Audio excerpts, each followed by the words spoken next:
ॐ नमो भगवते वासुदेवाय।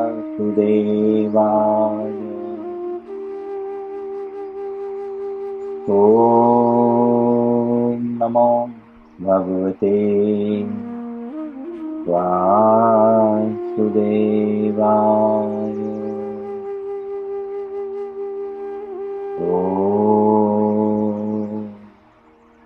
नमो भगवते वासुदेवाय।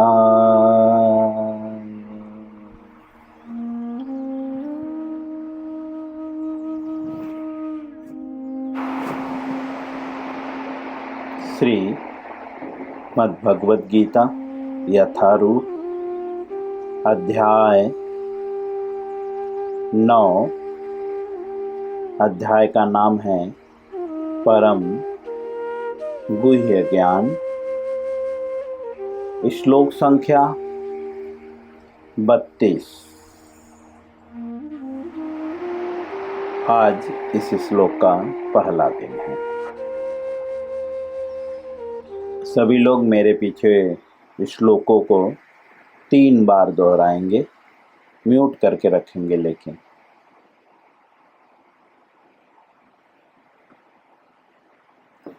अपने लिए दोहराना है, ना कि औरों को सुनाने के लिए। स्वयं को सुनना है, बोलना है और ध्यानपूर्वक सुनना है। प्रत्येक शब्दों को, जो भी त्रुटि हो अगली बार उसे सुधारने का प्रयत्न करना है। विचलित नहीं होना है। त्रुटियां होती रहेंगी और उसमें सुधार हम करते रहेंगे। बार बार प्रयत्न करने से त्रुटियों में कमी आ जाएगी, स्वाभाविक ही है। मैंने भी मेरे जीवन में यही फॉर्मूला यूज़ किया है।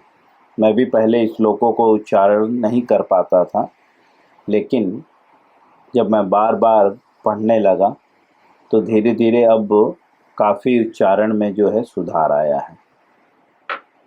तो भी मैं पूरी तरह परफेक्ट नहीं हूँ, और भी सुधार लाना है। तो आप लोग भी प्रयत्न करें और देखेंगे कि कुछ समय में आपके भी उच्चारण में काफ़ी सुधार आएगा।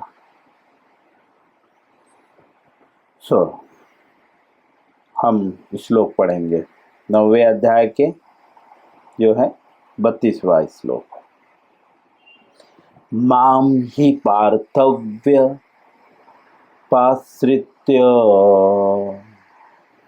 येऽपि स्युः पापयोनयः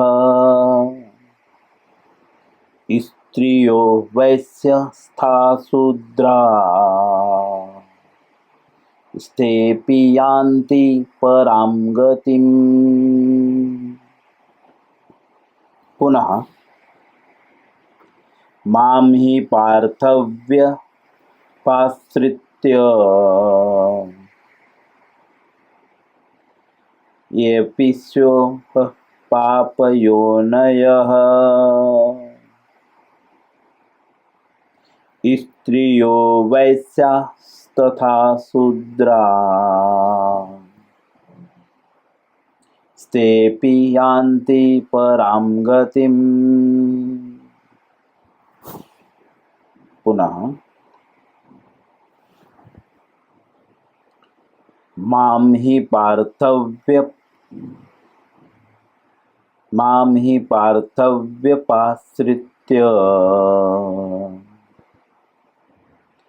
येऽपि स्युः पापयोनयः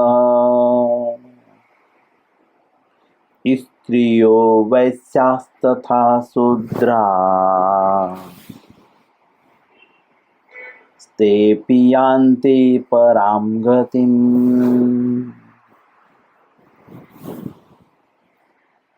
शब्दार्थ, उसके बाद अनुवाद पढ़ेंगे और फिर तात्पर्य। तो सबसे पूर्व शब्दार्थ। मां अर्थात मेरी, ही अर्थात निश्चय ही, पार्थ अर्थात हे पृथा पुत्र, व्यपाश्रित्य अर्थात शरण ग्रहण करके, ये अर्थात जो, अपि अर्थात भी, स्युः अर्थात है, पाप योनयः अर्थात निम्न कुल में उत्पन्न, स्त्रियः अर्थात स्त्रियां, वैश्याः अर्थात वर्णिक लोक, तथा अर्थात भी, शूद्रः अर्थात निम्न श्रेणी के व्यक्ति, ते अपि अर्थात वे भी, यान्ति अर्थात जाते हैं, पराम अर्थात परम, गतिम अर्थात गंतव्य को। अनुवाद श्रील प्रभुपाद जी के द्वारा। हे पार्थ, जो लोग मेरी शरण ग्रहण करते हैं वे भले ही निम्न जन्मा स्त्री, वैश्य अर्थात व्यापारी तथा शूद्र अर्थात श्रमिक क्यों न हो, वे परम धाम को प्राप्त करते हैं।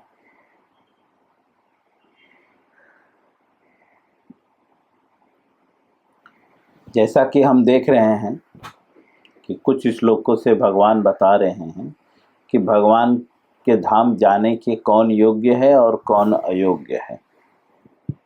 ठीक है, यहाँ पे तात्पर्य में शुरू में बोलते हैं, हे पार्थ, भगवान अर्जुन को संबोधित कर रहे हैं, बोल रहे हैं हे पार्थ, जो लोग मेरी शरण ग्रहण करते हैं, क्योंकि पराम गति भगवान के धाम को जाते हैं, परम धाम को प्राप्त करते हैं। कौन परम धाम को प्राप्त करते हैं? तो बोलते हैं जो लोग मेरी शरण ग्रहण करते हैं।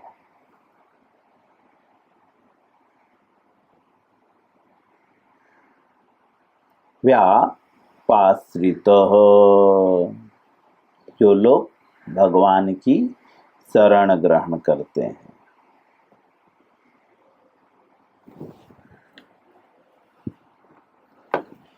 कौन लोग भगवान की शरण ग्रहण करते हैं?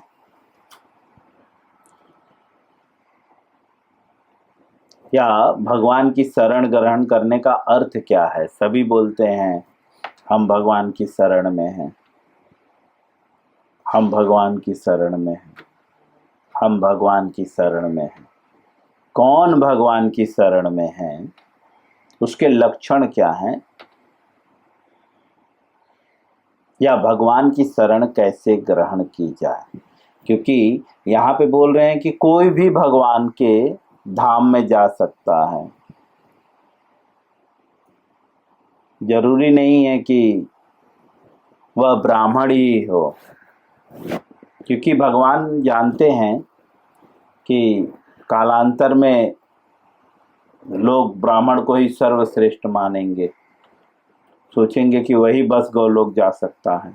बिल्कुल नहीं, यहाँ पे बोल रहे हैं वैश्य भी, स्त्री भी और शूद्र भी।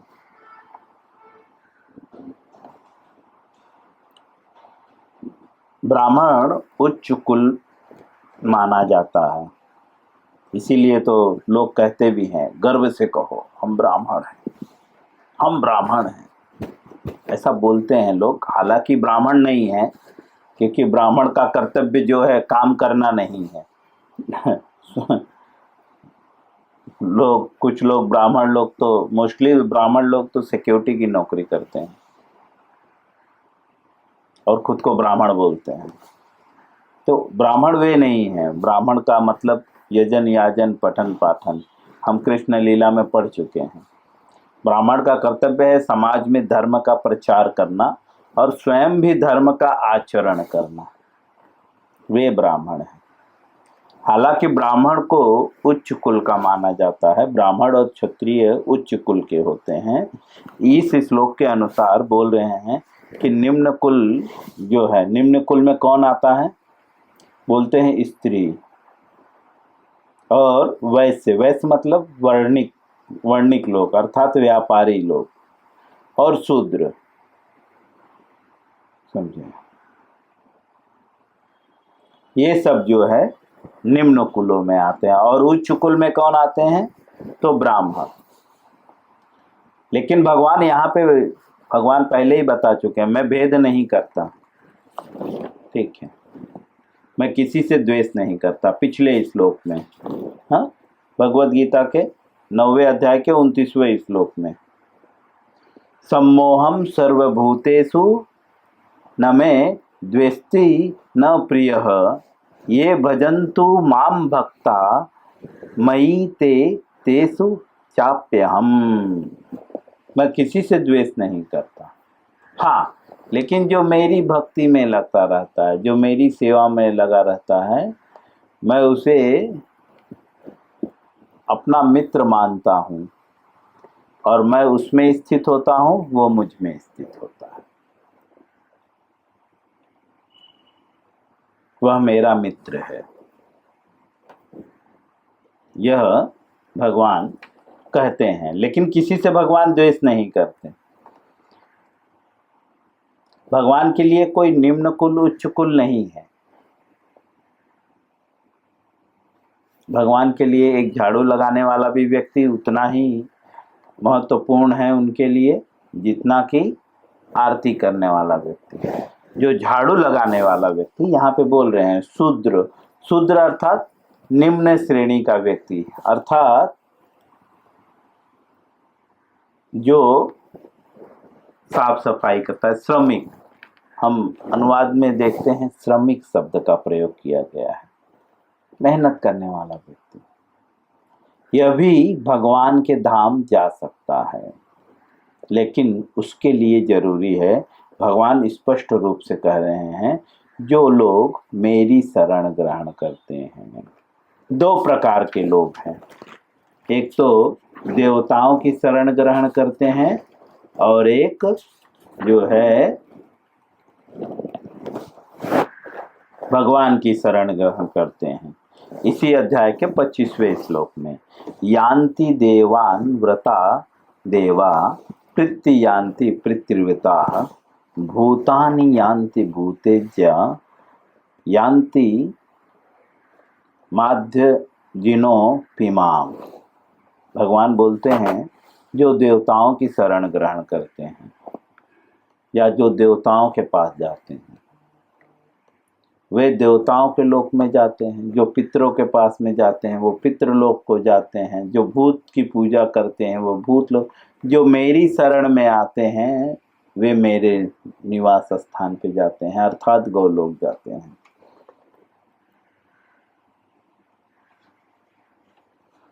भगवान भगवत गीता में जो है बहुत जगहों पे बताए हैं, लेकिन मैं फिलहाल इसी श्लोक से कोड, इसी अध्याय में कुछ श्लोकों को कोड करूंगा कि भगवान की शरण में जाता कौन है।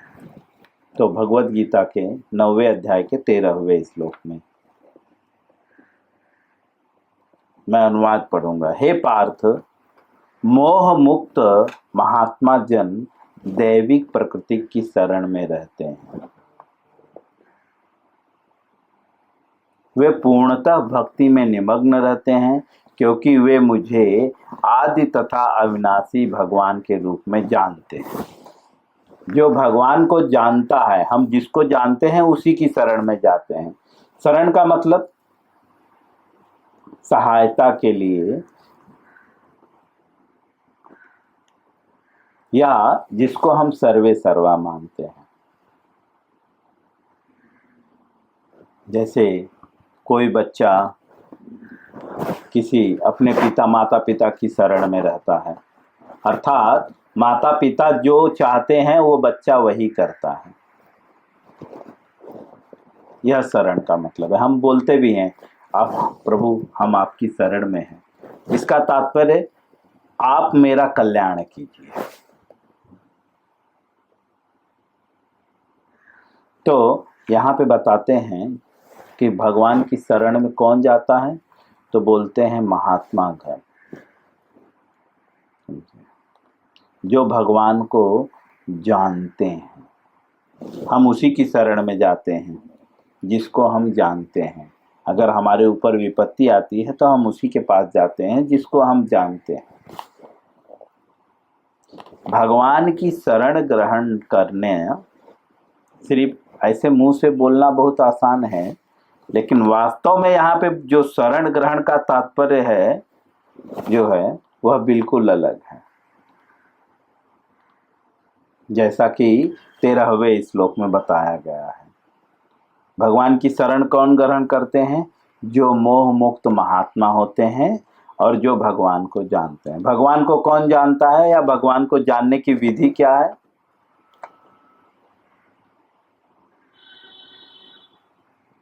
हर व्यक्ति को जानने की विधि है। अगर मैं आपके विषय में जानना चाहता हूं तो आपको जो प्रिय है ऐसे व्यक्ति आपके विषय में मुझे बता सकते हैं। तो भगवान को कौन प्रिय है?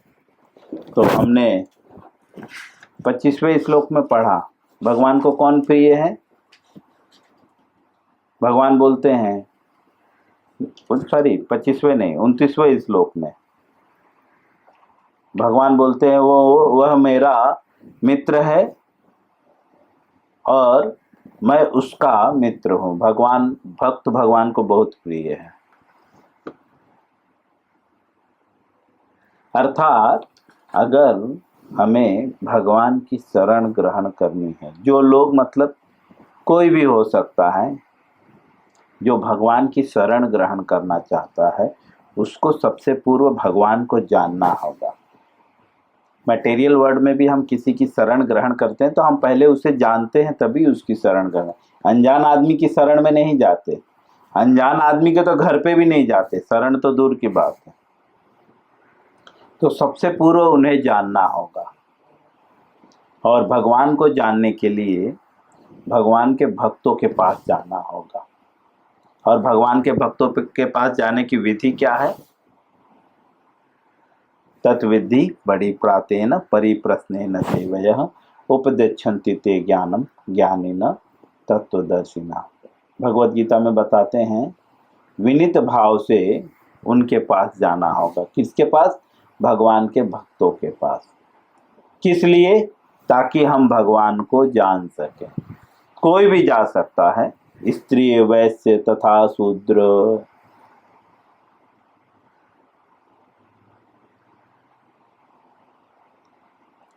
अप्रत्यक्ष रूप से जो कुछ लोग सोचते हैं मंदिर में ये लोग नहीं आ सकते, वे लोग नहीं आ सकते, ऐसे लोग नहीं आ सकते, वैसे लोग नहीं आ सकते, तो यहाँ पे अप्रत्यक्ष रूप से भगवान बोल रहे हैं कि सभी मेरे पास आ सकते हैं,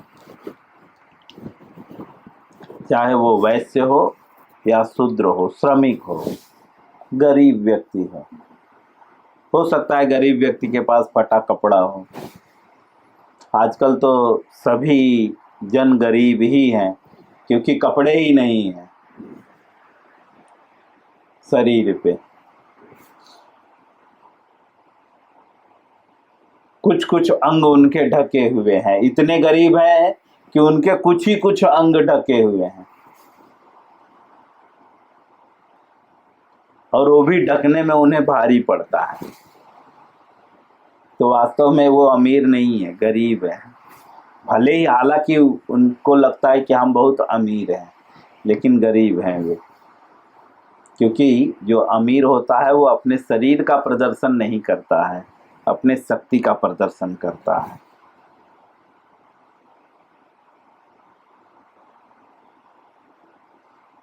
यहाँ तक कि जो गरीब होते हैं वे भी अपने शरीर का प्रदर्शन नहीं करते। शरीर का प्रदर्शन तो शास्त्रों में जैसा बताया गया है कि जो वे विचारी होते हैं वे शरीर का प्रदर्शन करते हैं, जो संस्कारी होते हैं वे शरीर का प्रदर्शन नहीं करते। तो भगवान की शरण में कोई भी आ सकता है, और भगवान की शरण में जाने के लिए तत्विद्धि परिप्रातेन परिप्रश्नेन सेवयः उपदिच्छन्ति ते ज्ञानम ज्ञानिन तत्वदर्शिनः। गुरु के पास जाना होगा, उनकी सेवा करनी। गुरु कौन है? जय कृष्ण तत्ववेता से ही गुरु है। चैतन्य चरितामृत चैतन्य महाप्रभु कहते हैं, हम कुछ दिन पहले भी ये श्लोक कोड कर चुके हैं। गुरु कौन है? चैतन्य महाप्रभु कहते हैं, जो कृष्ण तत्व को जानता है वही गुरु है। कोई भी हो सकता है, किवा विप्र किवा शूद्र, कोई भी हो सकता है। विप्र भी हो सकता है, विप्र मतलब ब्राह्मण, शूद्र मतलब यहाँ पे शूद्र श्रमिक व्यक्ति भी हो सकता है। लेकिन जो कृष्ण तत्व वैसा है, जो कृष्ण तत्व को जानता है वही गुरु है। और गुरु के पास जाना कैसे चाहिए? बोलते हैं तत्विद्धि परिप्रातेन, उनके पास जाना चाहिए विनीत भाव से। परिप्रश्नेन सेवयः, सेवा करते हुए उनसे प्रश्न करना चाहिए। किसके विषय में? कि प्रभु भगवान की शरण कैसे ग्रहण करें। क्यों? क्योंकि जो भगवान की शरण ग्रहण करता है वही यहाँ पे बता रहे हैं परम धाम को प्राप्त करता है।